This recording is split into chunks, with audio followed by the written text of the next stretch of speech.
Spa itu kan mandi kembang ya, menggunakan sarana kembang yang utama. Sayangnya spa yang sesungguhnya berasal dari negeri kita itu justru kalau saya tidak salah hak patennya dari Amerika.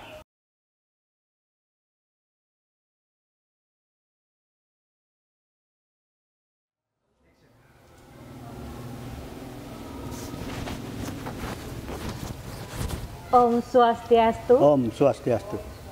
Om Awignamastu Namasidam. Om Anubadrah Keretau Wayantu Wiswata. Semoga pikiran yang baik datang dari segala arah.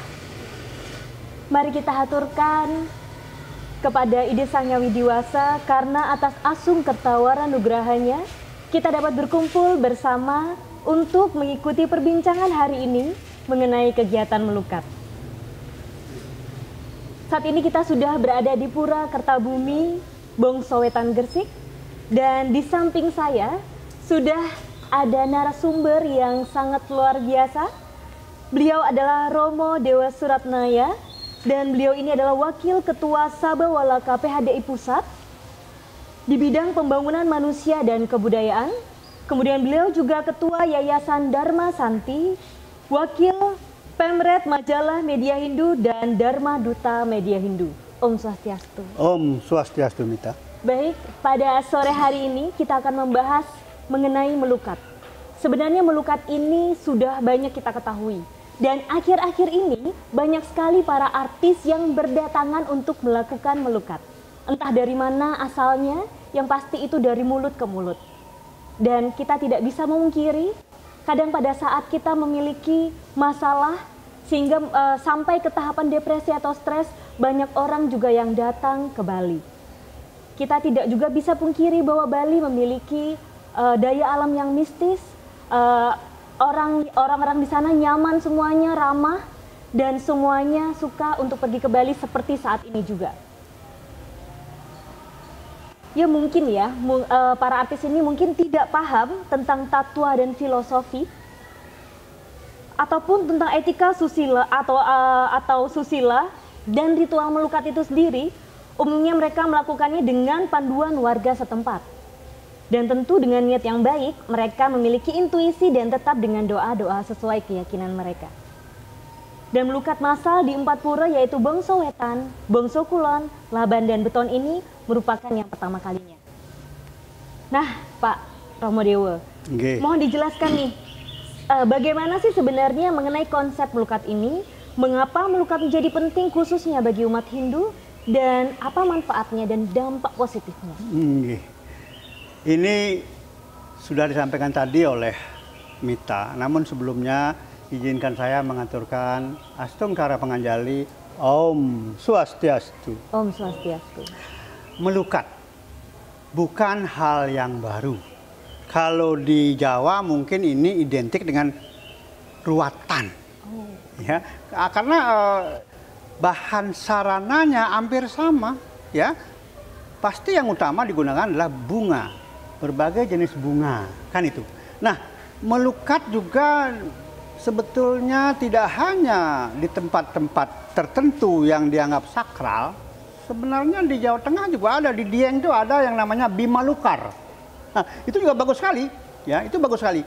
Tetapi sesungguhnya tempat-tempat tertentu, apakah itu di sumber air, di danau, bahkan di laut, semuanya akan menghasilkan sesuatu yang positif apabila dilakukan acara melukat. Yang artinya boleh dikatakan sebagai membuat sesuatu menjadi bersih dan suci. Nah, cuman memang belum banyak dikembangkan apa sih sebetulnya manfaat yang sesungguhnya terhadap diri seseorang. Karena apa?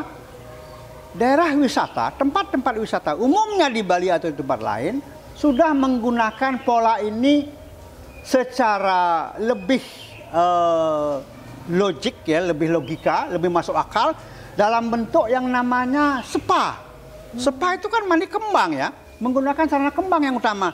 Sayangnya spa yang sesungguhnya berasal dari negeri kita itu justru kalau saya tidak salah hak patennya dari Amerika. Padahal semua di kita sebetulnya itu. Hanya saja kita memanfaatkannya tidak pernah serius. Jadi pembersihan, penyucian. Nah, yang paling esensi adalah ketika kita memahami atau mungkin pernah membaca dan lain sebagainya bahwa manusia adalah makhluk utama, sempurna dibandingkan dengan ciptaan-ciptaan yang lain. Karena apa?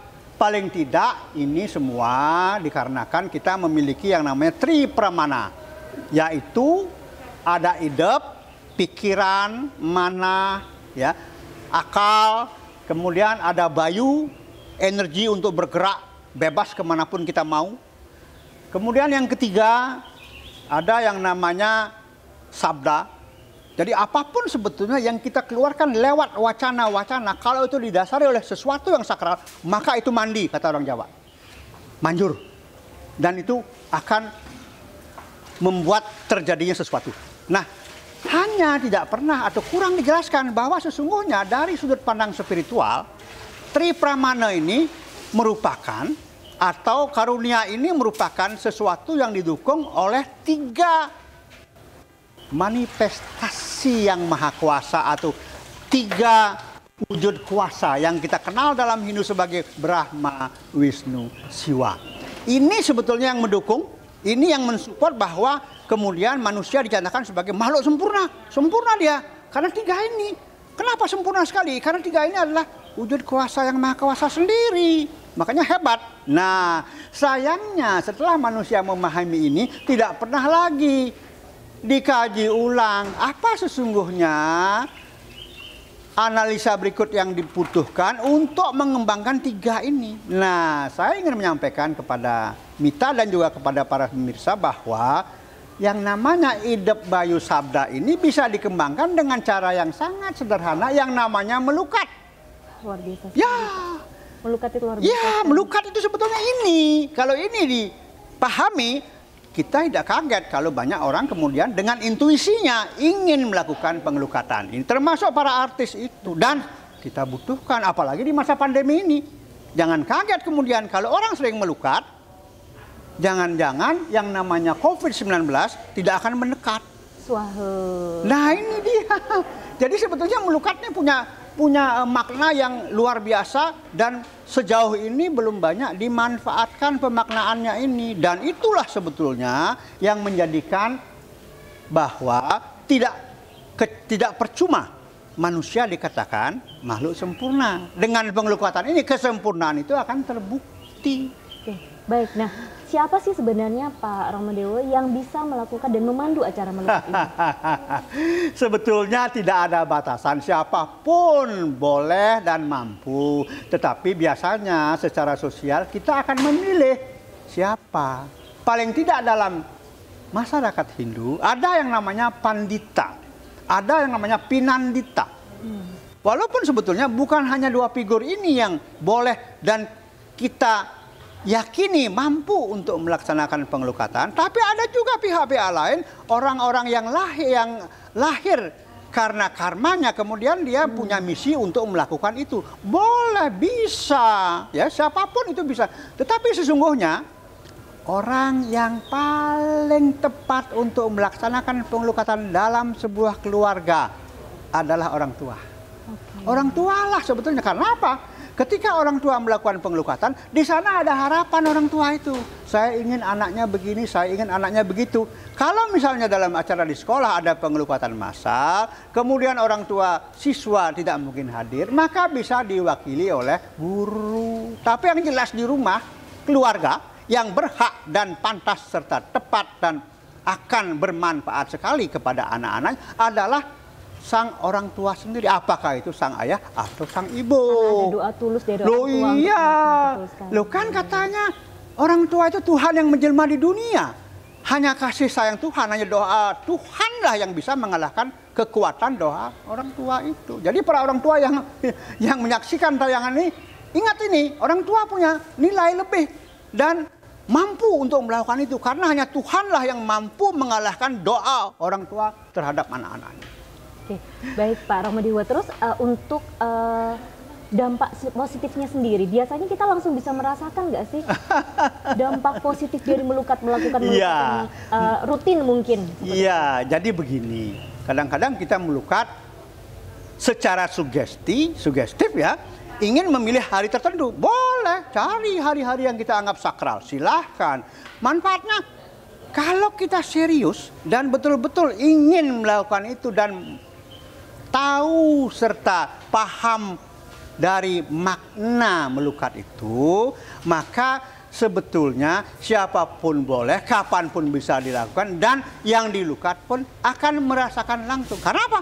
Karena melukat ini berdampak kepada badan kasar, badan fisik, dan badan halus. Nah, makanya biasanya untuk lebih meyakini supaya melukat itu memiliki dampak kepada dua badan tadi, tidak hanya diguyur sampai basah kuyup dari kepala, pundak, punggung, kaki, dan tangan, tetapi juga diminum airnya.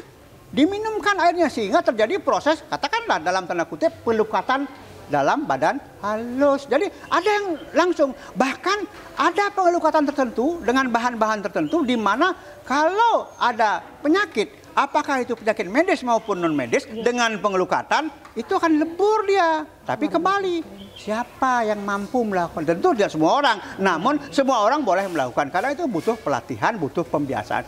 Khususnya orang tua mulai sekarang setelah menonton tayangan ini ya, harusnya mencoba, berani. Melukat kan nggak sulit.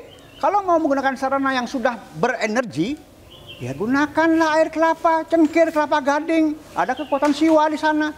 Ya, kecuali misalnya kita punya tempat-tempat tertentu, sumber air, laut, di mana ada pertemuan antara air tawar dengan air laut, air asin, itu lebih hebat lagi. Tapi yang jelas di rumah orang tua mulai sekarang sesungguhnya harus mencoba melakukan pengelukatan terhadap anak-anaknya.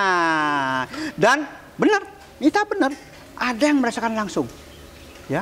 Dan pengelukatan macam-macam memang. Ada yang bertujuan untuk pengobatan, ada yang sekedar untuk menghilangkan pencemaran diri, ada yang untuk katakanlah ingin meningkatkan ya peningkatan terhadap kemampuan dalam sesuatu hal, ada yang begitu. Tergantung tujuannya. Tergantung tujuannya. Dan cara-cara melakukan pemelukatan ini juga berbeda-beda ya Pak?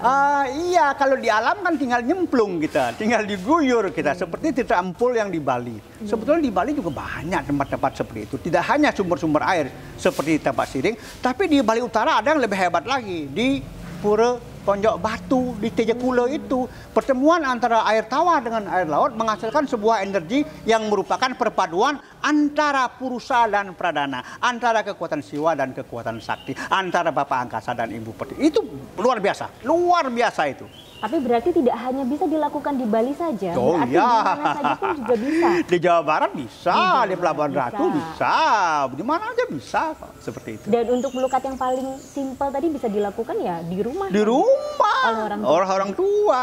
Bisa dengan tirta yang dibuat sendiri, air suci yang dibuat sendiri, sekedar air suci dengan bunga tertentu. Yang ideal adalah bunga melati, bunga kenanga, dan bunga mawar. Itu ideal karena itu juga mewakili Trimurti. Ada, bisa terjadi seperti itu. Ya. Jadi ternyata memang tempat melukat itu tidak hanya tertentu di daerah-daerah tertentu saja. Mungkin memang lebih baik begitu. Iya, begitu, itu kan sih karena sugesti sebetulnya. Wah, di sana bagus loh, ini bagus, kita ikut. Tapi apakah ada ketentuan tersendiri? Mungkin lebih baik rutin berapa seminggu sekali atau apa? Ada nggak sih Pak? Begini. Yang jelas idealnya setiap hari kelahiran, weton, sangat bagus dilakukan itu pengelukatan. Di rumah cukup orang tua. Nah, kemudian ada hari-hari yang kita anggap sakral, misalnya Purnama. Idealnya di mana? Di rumah juga bagus, di pura pun bagus. Tapi di pura bukan di mana utama, di luar. Ya, karena bagaimanapun juga sebuah pengelukatan akan menghasilkan limbah. Kita tidak mau limbah itu akan membuat orang lain menjadi juga tercemar atau sebuah tempat tercemar seperti itu. Pak Romo Dewa, coba yang paling simpel tadi, yang paling bisa sering dilakukan tadi adalah melukat mungkin dengan di rumah. Di gitu rumah. Ya. Untuk sarana-sarananya sendiri, mungkin Bapak bisa dibantu di-sharingkan supaya kita juga bisa akhirnya setelah ini bisa rutin melakukan melukat. Iya, jadi begini, yang paling gampang dan aman, tidak perlu kita susah-susah mengisi energi air yang kita gunakan melukat, itu kita cukup mencari sebutir cengkir kelapa gading. Karena cengkir kelapa gading itu tempat duduknya Siwa. Itu walaupun dia sudah punya isian, ya, namun tetap kita harus hidupkan isinya itu. Bagaimana cara menghidupkannya? Ya bakar sebatang dupa atau 3 batang dupa, baranya celupkan ke kelapa itu. Maka hiduplah dia. Jadi apapun yang ingin kita urip, yang ingin kita hidupkan, yang ingin kita isi energi, itu idealnya menggunakan kekuatan api. Itu dia. Kan kelapa. Apakah dengan air nggak bisa? Ya bisa saja. Kita minta saja atau ambil atau nur tirta atau minta tirta di pura dari sang pemangku bawa ke rumah, kita gunakan melukat, isi kembang, selesai. Bisa. Kenapa? Namun demikian, kita pun juga bisa membuat. Kalau saya sih biasanya membuat itu ya dengan mengacu kepada Bhagavad Gita bab 9 sloka 26 yang isinya patram puspam palam toyam. Jadi saya akan membuat sarana itu dalam sebuah ember besar dengan air yang nanti juga ada dicampur dengan tirta di pura, khususnya tirta prayascita. Nah, ke dalam ember itu saya masukkan daun-daun yang saya kenal dengan baik mengandung elemen-elemen atau apa namanya alkali-alkali atau sesuatu yang betul-betul bermanfaat. Ada 20 lebih jenis daun. Sekali. Seperti apa tuh Pak? Nah, yang paling gampang ya daun sirih, daun beringin, daun andong merah, daun suji, daun mengkudu, ya. Kemudian ada daun-daun yang berasal dari umbi-umbian, daun kunyit. Saya masukkan semua ke situ, ya. Kemudian juga ada daun kelor, ada daun kelor itu. Nah kemudian untuk selain daun, ya patram puspam, bunga, bermacam-macam bunga, kecuali kembang kertas, jangan. Karena itu mengandung amoniak tinggi. Ternyata kembang kertas itu mengandung amoniak tinggi. Iya, itu pun untuk sembahyang juga sebetulnya tidak memadai. Karena membuat perangkat sembahyang yang lain tidak bekerja. Nah kemudian selain bunga, ada buah. Buahnya juga harus buah yang terkait dengan energi dewata. Ada delima putih yang saya gunakan, ada jeruk purut, buah, kemudian juga air. Jadi ada apa namanya patram puspam palam toyam. Setelah buah air ada tirta di pura. Nah selain itu kita juga masukkan, saya juga masukkan dalam datu. Elemen-elemen utama dari alam semesta ini berupa emas, perak, tembaga, besi, timah, dan batu-batu permata. Bahkan sarana-sarana ini saya punya juga batu-batu yang berasal dari Himalaya, dari Kailasa. Dan saya punya batu yang berasal dari planet. Kita butuhkan bahan-bahan ini karena dia menghasilkan, ketika dia direndam di air, dia menghasilkan sesuatu yang positif.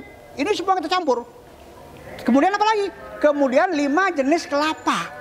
Kelapa bulan mewakili Iswara di wilayah timur, kelapa udang mewakili Brahma di wilayah selatan, kelapa gading di wilayah barat mewakili Mahadewa, dan kelapa hijau di utara mewakili Wisnu, dan kelapa sudemale yang kalau dipotong di dalamnya itu ungu atau orang bilang kelapa hijau.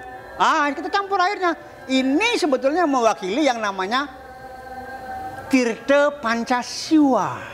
Nah, tetap campuran ini walaupun dia sudah menghasilkan sesuatu mineral yang luar biasa yang dibutuhkan oleh tubuh yang mampu melakukan pembersihan di luar maupun di dalam tubuh, tetap harus dihidupkan dengan bara api, yaitu dupa. Setelah itu selesai, ya sudah diguyurkan ke setiap orang. Guyurkan ke setiap orang mulai dari kepala, pundak, bau, kemudian badan, kemudian paha, kaki, selesai. Nggak salah.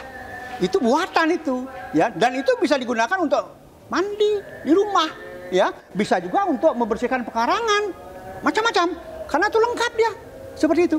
Berarti memang tidak hanya di tempat-tempat yang memiliki sumber air saja. Oh iya, tidak. Seperti kalau yang di Bongso ini Pak, kan tidak ada sumber airnya. Bagaimana? Ya, makanya kalau di Bongso ini kita membuat sarana itu dengan campuran-campuran bahan yang saya katakan tadi itu. Nah, nanti kalau tirta kan bisa dari aqua. Kita campurkan sedikit di sana, cukup. Sebelumnya tentu kita matur piuning dulu kepada penguasa Neskala di pura ini. Nanti pada saat pengelukatan bisa saja datang figur-figur suci yang lain. Saya pernah berapa kali melakukan ini di Bangka. Yang muncul siapa? Tokoh-tokoh masa lalu. Gajah Mada muncul, Bung Karno muncul, bahkan Sri Satya Narayana Begawan Sai Baba muncul. Dan kita tidak pernah meminta, kita tidak istilahnya memohon, tidak. Beliau muncul karena beliau berkenan untuk memberikan berkah, sucian beliau untuk kita semua. Seperti itu. Kita bisa membuat kok, bisa buat. Jadi memang sebenarnya kalau kita lihat sendiri sepertinya melukat itu agak susah, harus di tempat tertentu, tapi ternyata tidak, dan kita bisa membuat sarana melukat itu dari barang-barang ya, dari bahan-bahan yang ada di alam yang ada di sekitar kita. Bahkan ada lagi yang unik kalau mau. Ini pengelukatan khusus terkait dengan penyakit. Sebetulnya kalau kita bicara COVID ya, ini pun bisa dimanfaatkan. Melukat dengan air cucian beras yang sudah diisi garam. Wah, itu kalau cucian beras tiap hari. Tiap hari. Ada itu. Ya iya, kita bisa mandi, keramas. Bagaimana caranya, Pak? Ya, dengan mandi dan keramas begitu ya. Jadi kita siram dulu dengan campuran tadi, dengan air cucian beras dan garam. Biarkan kira-kira 1-2 menit. Setelah itu baru kita mandi seperti biasa. Selesai. Itu luar biasa. Wah. Tidak ada satu kekuatan magic pun yang bisa melawan air beras itu. Salah satunya juga untuk COVID harapannya, dan untuk penyakit juga. Dan untuk yang tidak bisa kita lihat. Itu juga untuk misalnya untuk mengamankan rumah kita. Artinya apa? Kalau kita rasanya nggak enak, ya rasanya nggak enak kita ini, ya dengan di rumah nih, kok perasaan nggak enak berapa hari ini, kenapa ya? Gelisah, susah tidur segala macam. Udah lakukan. Air cucian beras, keramas, mandi, pakai garam. Lalu orang bertanya, itu mantranya apa? Kok berpikir mantra? Beras itu kan sudah ada Srinya di situ, sudah ada Wisnunya, ngapain repot-repot mikirin mantra? Kita kadang-kadang kalau nggak ada mantra rasanya, wah kurang ini. Kadang-kadang perlu. Silahkan kalau mau pakai mantra, bikin aja sendiri mantra. Kalau saya sih nggak pernah pakai mantra sih, ya seperti itu. Nah. Jadi selain air tadi dengan campuran daun, patram, puspa, ampalam, dan tirte, toyam itu, sebenarnya air beras itu ada. Setiap hari kita bisa bikin tirte pengelukatan kok. Setiap hari, di rumah.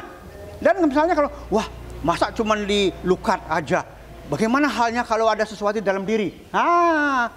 Udah ambil secangkir air cucian beras, masukkan ke dalam kulkas, kemudian endapkan, beningnya diminum. Magic seperti apapun yang masuk ke dalam diri, mohon maaf, akan lebur sendiri, dia akan keluar sendiri, tidak perlu disuruh-suruh. Nah, ini sebetulnya memberikan pengetahuan kepada kita bahwa melukat itu sebetulnya tidak sulit, tidak susah. Hanya kita harus berani mencoba sehingga menjadi sebuah pembiasaan. Artinya apa?